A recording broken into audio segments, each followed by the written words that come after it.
তোর আব্বার অবস্থা রেখে তোর আব্বা আব্বা কিছু করবি না রে কুকুর কুকুর লাগবে তো সন্ধ্যায় ধরে ফাঁকা মারছিল আমি ক্যাশ দশ দিছি ভাই এই ওই বিমনে আমি বললাম যে এরকম ঘরে এই হইবে মিলে একটু দিনের পথ আসার চেষ্টা করবেন। এরপরে নিজের পরিবারটাকে, সন্তান আর যেটা আছে সেইটাকে, এবার একটু সমাজটাকে বোঝানোর চেষ্টা করবেন মানুষকে।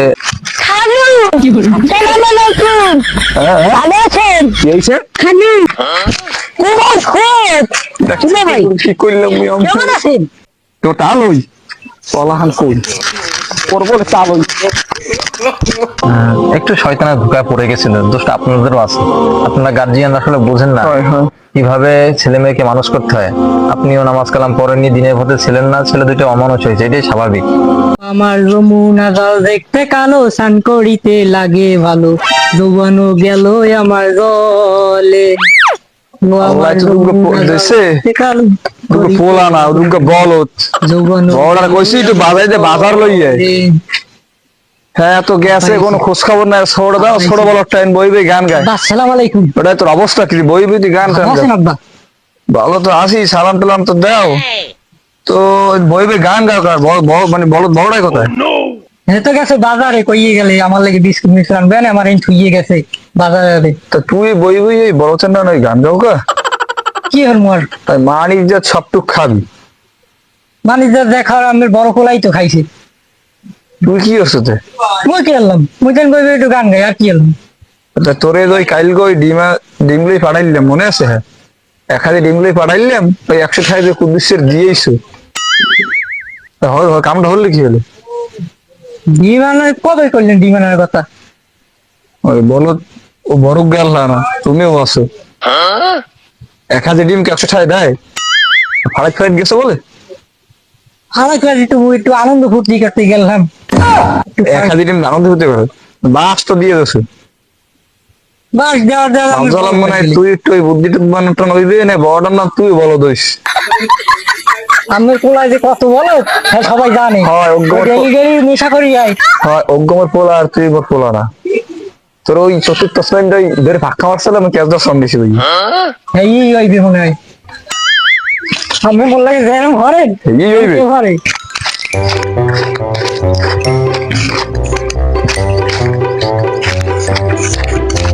আব্বা আপনি কমে মুই আমার আব্বাই না আমি ছোট ভাই। ছোট ভাই, তুমি না বলেছিলে বাজার থেকে বিস্কুট আনছে, এই না তোমার বিস্কুট খাও তুমি। এটা বিস্কুট আব্বা আব্বা মোরেই খালি বলত কন এইটা আমার গাছ বলত দেন আমি বাজার আনতে কইছেন আনছে বিস্কুট আমার ইচ্ছে গেছে বিস্কুটের বদলাই। এ আইসে দামড়াটা আইসে বড়টা আইসে বাজার দিয়ে তুই আইসগো আবার খাইছো তোরে ভালো বানাইতে পারলাম না খালু, আসসালামু আলাইকুম। ভালো আছেন? কি হইছে খালু, খালু সালাম করলেন, সালাম করলেন। বুঝছি বুঝছি তুমি ট্রেন খারাও তোমার ওই কবের গো খালু আর খালু অত কথা কইেন না, মুখ রানবে না, আবার কইেন আনবে না, সমস্যা নাই।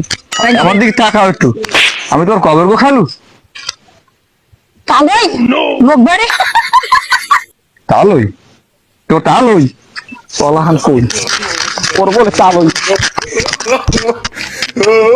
না মুই মনে পারবো না আমার মাগ্গর ফোর ভালো বানাইছে বড় মাগ্গর ফোর মেলা বেতালই যাও দেশে তো দেখি মগই হুজুরাই যে নূতন ইমাম সাহেব আইসে হেরে দি ভালো বানাটা যায়নি মাগ্গর ফোরে ভালো তো হইলে না ডেইলি মাল খায় আর একসের মাথা লই আবা যাবা বাফেরে খালু কতুন বলায় কতুন চাষা বলায় এই মালিক দিয়ে তো সব খাইবে যাই হুজুরদেরই যাই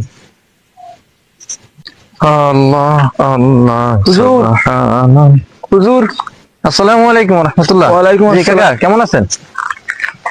আছি তো আলহামদুলিল্লাহ জি। আর ধর খুব শরীর খারাপ নাকি দুশ্চিন্তা দেখাচ্ছে আপনাকে? আর কইয়েন না আমারও দুগ্গা বলাইছি আর পারি না ওগুলো তা কাকা কি হয়েছে আপনার ছেলের বললেন? আর কইয়েন না ভাবছিলাম একটু চতুর্ফুত রইবেন ফোলা দুগ্গা হ্যাঁ। বড় তো এককালে নেশা হরতে হরতে মরে মাঝে মাঝে খালু কয়, জামাই কয়, আলোই কয়, আর স্বরূপ একশের বলত। হে একশের গান গায়, হের কাজগুলোই পালাই দিলাম, ওই একটু ডিম বেচতে 1,000 ডিম, হ্যাঁ একদম 100 টাকা দিয়েই। আর তারপরে রাস্তায় ছড়া দিয়েছে ফুটবল খেলায়। আমি আমের খুঁজি হুজুর, একটু কি ভালো বানাও যায় না বলো। আচ্ছা আচ্ছা, যাক, আল্লাহর পরে ভরসা রাখতে হবে। তাহলে আমাকে একটু সময় দেন, 1 মাস, আমি একটু দেখি আপনার ছেলেটা কি করা যায়, বুঝছেন? 1 মাস একটু দিন, একটু আপনার ছেলেটা মনে করেন এই যে এত বছর ধরে ঠিক করতে পারেন, 1 মাস কে দিতে পারবেন না আমাকে? ইনশাল্লাহ ইনশাল্লাহ। আচ্ছা, আমাকে 1 মাস সময় দেন, আমি দেখি ইনশাল্লাহ। দেখেন, যাই হোক, এখন সন্তান জন্ম দিয়েছেন আল্লাহ, দুনিয়াতে পাঠাইছে, আনছে, আল্লাহর পরে একটু ভরসা রাখতে হবে, আপনারও ভালো হইতে হবে। আপনি কি নামাজ কালাম পড়ে? পরে একটু মাঝে মাঝে, সবসময় হয় না, কাজ কাজ ব্যস্ত। এই জন্য আপনি তো নামাজ না পড়লে আপনার ছেলে মেয়ে কোথা থেকে শিখবে? যাই হোক, আপনার নামাজ কালাম শুরু করতে হবে এবং ভালোর পথে থাকতে হবে। ওকে, হালাল খেতে হবে সবসময়ের জন্য, নিজের দিকে সেভাবে খেয়াল রাখতে হবে যেন আমি যদি ভালো হয় তাহলে আমার ছেলেগুলো সেভাবে ভালো হবে। যাই হোক, তাহলে আপনার ছেলের সাথে যখন একটু দেখা করে আসি, তারপরে বাকিটা দেখতেছি, আসেন ইনশাল্লাহ। যদি ভালো বানানো যায়নি, বেশি বাড়ি আর যাওয়া লাগবে না, বলো তো আইসে, এই আইসে বলো হয়। হ্যালো ভাই, কি করলাম কেমন আছেন?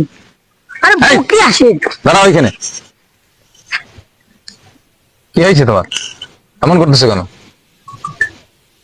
আরে আমার সোনা হালাতে আসে কবি তো, লাগে 2টা বিড়ি কিনে আনতাম পকেটে দিয়ে।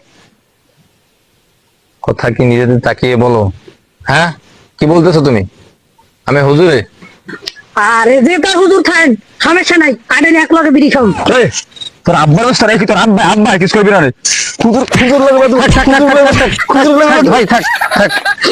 হ্যাঁ, সবাই খালি থাক, যাদবি। থাক। শোনো, আমি কি বলি শোনো, তুমি আসসালামু আলাইকুম। ওয়ালাইকুম আসসালাম ওয়া তোর রাহমাতুল্লাহ। বাবা আছেন? হ্যাঁ হ্যাঁ আমি হ্যাঁ, বুঝতে পারছেন। হ্যাঁ, দাঁড়াও এখানে দাঁড়াও, তোমার গাছ থেকে খুব বাজে একটা গন্ধ আসতেছে। ঘেরাম। কথা আগে বলি, শোনো, শুধু কথা বলো কেন তো, আমার সাথে চলো, তুমি একটু 1 মাস আমার সাথে থাকবা। এ না মুস্তারি থাকছি না ভাই, চলো, আরে থাক থাক, মারতে হবে না, থাকছি না ভাই। মার খাবা না, আমার সাথে যাবা? ঠিক আছে, চলো, আমি 1 মাস পরে আপনার সাথে দেখা করতে ইনশাল্লাহ। আচ্ছা, জান বুঝতে যান। বাড়ির কথাটা তো মনে পড়ে? তেমন একটা এখনো পরে না, এখন কিরকম জানি মসজিদ মাদ্রাসার উপরই আমার কি বাইরে গেছে ইমান আমল। তার জন্য আমি আলহামদুলিল্লাহ, ভালো, করি না। সমস্যা নাই। তোমার আব্বার আমি খবর দিছি, হয়তো বা সে আর অল্প কিছুক্ষণের ভিতরে চলে আসবে, দেখি তোমার কি করা যায়, কোথায় কি। হ্যাঁ হ্যাঁ হ্যাঁ হ্যাঁ, ওই যে আসতেছে আসতেছে, তোমার ভাই আসতেছে, ওই যে তোমার আব্বু ওই যে আসতেছে, ভাই তো না আসসালামু আলাইকুম। ওয়ালাইকুম আসসালাম। আব্বা ভালো আছেন? হয় ভালো ভালো। আব্বা আপনি দেই না কতদিন হয়ে গেছে আব্বা। আর কি কম আব্বা, মসজিদ মাদ্রাসা তুই আর রাইসার নয়, বাড়ি গেলে বোঝেন ওই শয়তানে পায় তো, আর বাড়ির দিকে যাবো না, তরকালে ভাত কাটা দিয়ে যান মসজিদে। না না, বাড়ির দিকে যাবা না কেন, অবশ্যই বাড়িতে যাবা। আসেন, সামনে আসেন, আমরা একটু দাঁড়ায় কথা বলি। আচ্ছা ভাই, বিষয়টা হচ্ছে কি, একটু শয়তানের ধোঁকায় পড়ে গেছিল, দোষটা আপনাদেরও আছে। আপনারা গার্জিয়ান আসলে বোঝেন না হয় হয়। কিভাবে ছেলে মেয়েকে মানুষ করতে হয়। আপনিও নামাজ কালাম পড়েননি, দিনের পথে ছিলেন না, ছেলে দুটো অমানুষ হয়েছে, এটাই স্বাভাবিক। শুনেন, গাছ যদি তেঁতুল গাছ হয়, সেখানে আম হবে না, তেঁতুলই হবে। তো আপনার সেক্ষেত্রে এখন থেকে আপনারও ভালো হয়ে যাবে, নামাজ কালাম পড়তে হবে ইনশাল্লাহ। আশা করি যতটুকু পারি আমি চেষ্টা করেছি, আমার সাথে রেখে রেখে আগের থেকে অনেকটা পরিবর্তন হয়েছে। কথা বাবুকে বলতে অনেকটা হ্যাঁ, অবশ্যই আপনি কিছুটা বুঝতে পারছেন, আর বাড়ি গেলে আপনি ইনশাল্লাহ বুঝবেন। এখন থেকে নামাজ ইনশাল্লাহ পড়বে, রোজা রাখবে, এবং যত দিনের কাজ আছে ইনশাল্লাহ ওটা থেকে হবে, তবে আস্তে আস্তে হবে। অল্প কিছুদিন হয়েছে তো, একটু ভুল হলে বুঝাই নিতে হবে, মানাই নিতে হবে। আচ্ছা। এবং আপনি যেহেতু বুঝমান বড়, আপনি একটু অধিক খেয়াল রাখবেন, এবং ও আপনার যে খেয়াল রাখবে। কেন খেয়াল রাখবে? দুইজন মিলে একটু দিনের পথে আসার চেষ্টা করবেন। এরপরে নিজের পরিবারটাকে, সন্তান আর যেটা আছে সেইটাকে, এবার একটু সমাজটাকে বোঝানোর চেষ্টা করবেন। মানুষকে আর না পারলে ইনশাল্লাহ আমরা আছি, আমাদেরকে একটু স্মরণ করবেন, আমরা যতদূর সম্ভব চেষ্টা করবো তাকে আনার জন্য। তোমার কি মনে হয়, তুমি কি বাড়ি গিয়ে দুষ্টামি করবে আগের মতন? না আর করবো না। আর আমাকে সাক্ষী রেখে বলতেছো তো তোমার আব্বুরে? আচ্ছা, ওই আল্লাহকেও সাক্ষী রাখো। হ্যাঁ, আল্লাহকেও সাক্ষী রাখো, এখন থেকে দিনের পথে থাকবা, 5 ওয়াক্ত নামাজ পড়বা।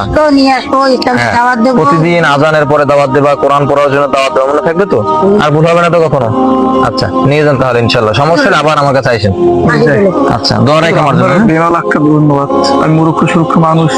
আচ্ছা, সমস্যা নেই, এটা তো আমাদের দায়িত্ব। আল্লাহ পাক রব্বুল আলামিন দায়িত্ব দিয়েছেন যে আমাদেরকে খলিফা হিসেবে নিযুক্ত করছেন, এই জন্যই তার দিন প্রচারের জন্য। সমস্যা নেই, যখনই সমস্যা হবে জানাবেন, ইনশাল্লাহ চেষ্টা করবো। যাইতে লই আচ্ছা, দোয়াটা আচ্ছা, একটু করেন। হ্যাঁ, আসসালামু আলাইকুম। মুরব্বীদের খেয়াল রাখবে, ঠিক আছে? ভাই আচ্ছা, যান। ভাই দিকে হাঁটেন তাই ভাই। দেখি, আল্লাহ আল্লাহ, যাই মাদ্রাসায় একটু খেয়াল দেখে ছেলে মেয়ে অন্যগুলো একটু করতেছে।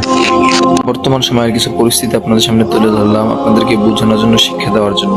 আপনি আমি কেমন কতটা আমল করি আমরা নিজেরাই জানি।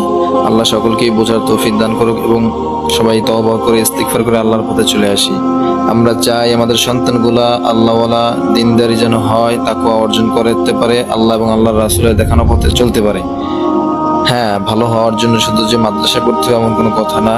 স্কুল কলেজে পড়েও আজ বহুত স্টুডেন্ট আল্লাহর পথে আছে, দিন প্রচার করতেছে। তাই সকলকে আহ্বান করছি আল্লাহ এবং আল্লাহ রাসূলের দেখানো পথে, তাদের কোরআন সুন্নাহর পথে যেন চলতে পারি, আমরা তাদের দেখানো পথে যেন ইবাদত করতে পারি, 5 ওয়াক্ত নামাজ পড়তে পারি, রোজা রাখতে পারি। আল্লাহ সকলকেই দিনদার তাকওয়াবান বান্দা হিসেবে কবুল করুক, আমিন।